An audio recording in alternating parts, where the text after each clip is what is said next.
This is the Nissan GTR, released in 2007 and the successor of iconic R34 GTR. And yeah, even I am a GTR fanboy, and those four lights in the rear, they are the best rear lights for a sports car.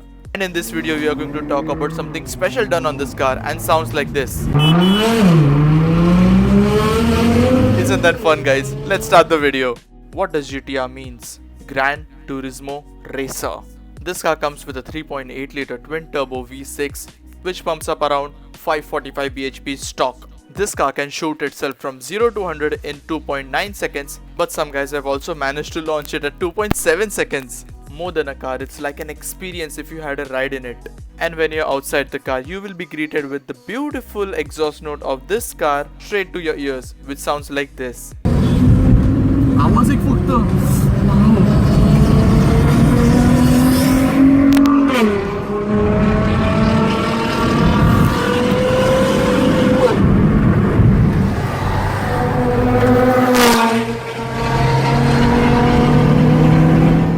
When you come close to this car, you can spot these gorgeous ADB1 wheels, which can make you wet.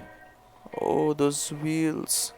When you get an autograph from a person, it makes you feel special and makes you feel that the person is standing with you. And that's exactly what I felt when I saw this signature. This is the signature of Mr. Hiroshi Tamura. You can also call him Mr. GTR. Hiroshi Tamura is Chief Product Specialist of Nissan GTR, and there are a bunch of signatures of him on the car. It's not every day that you see a Nissan GTR, and it's not every day you see a GTR with the signature of Mr. GTR. That makes the car really special. And here comes the best part. Let's hear the car in full volume.